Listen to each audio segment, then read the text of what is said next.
ಒಂದು ವಿಡಿಯೋ ನೋಡ್ತೀವಿ ನಾವು. ವಿಜಯ ರಂಗರಾಜ್ ಅವರು ವಿಷ್ಣು ಸರ್ ಬಗ್ಗೆ ಮಾತಾಡಿದ್ದು ಬಹಳ ಕೇವಲವಾಗಿ ಮಾತಾಡಿರೋದು. ಇದಕ್ಕೆ ನಾನು ಈ ವಿಡಿಯೋ ಮಾತಾಡೋಣ ಅನ್ನಿಸ್ತು.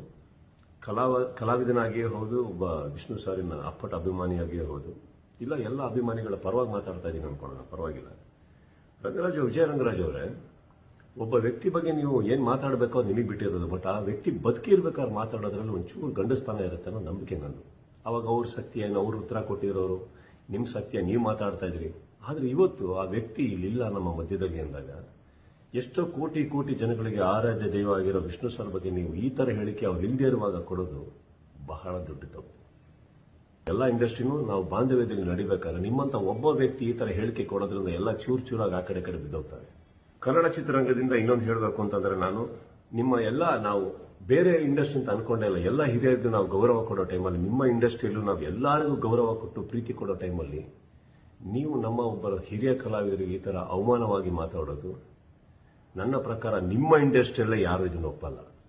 ಅವನ ಮಾತಲ್ಲಿ ನೀವು ಇನ್ನೊಂದು ಹೇಳಿದ್ರಿ, ಅವ್ರನ್ನ ಹಂಗೆ ಇಟ್ಕೊಂಡಿದ್ವಿ, ಹಂಗೆ ಅಂದ್ಬಿಟ್ವಿ, ಇದು ಬೆಂಗಳೂರಲ್ಲ, ಅದು ಇದು ಅಂತ ಏನೋ ವಾರನ್ ಕೊಟ್ವಿ ಅಂತೆಲ್ಲ ಹೇಳ್ತಾ ಇದ್ದೀರಿ. ಆ ಲೆವೆಲಿಗೆ ಹೋಗ್ಬೇಡಿ ಸರ್.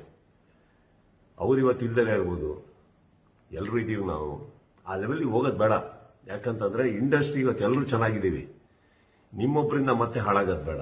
ಆ್ಯಂಡ್ ವಾರ್ನಿಂಗಿಗೆಲ್ಲ ಎಳಿಬೇಡಿ. ಇಲ್ಲಿ ಯಾರು ಕೈಗಾಗದೇ ಇರೋದಿಲ್ಲ ಸರ್. ವಿಷ್ಣು ಸರ್ ಇಲ್ದಲೇ ಇರ್ಬೋದು ಸರ್. ಕೋಟಿ ಕೋಟಿ ಕೋಟಿ ಮಕ್ಕಳನ್ನ ಬಿಟ್ಟೋಗಿದ್ದಾರೆ, ಎಲ್ಲರನ್ನೂ ಬಿಟ್ಟೋಗಿದ್ದಾರೆ. ಎಲ್ಲರೂ ಇದೀವಿ ನಾವು. ವಾರ್ನಿಂಗ್ ಬೇಡಿ. ಆ ಮಾತು ನೀವೇನು ಮಾತಾಡಿದ್ರಿ ಅದನ್ನು ವಾಪಸ್ ತಗೊಳ್ಳಿ ದಯವಿಟ್ಟು.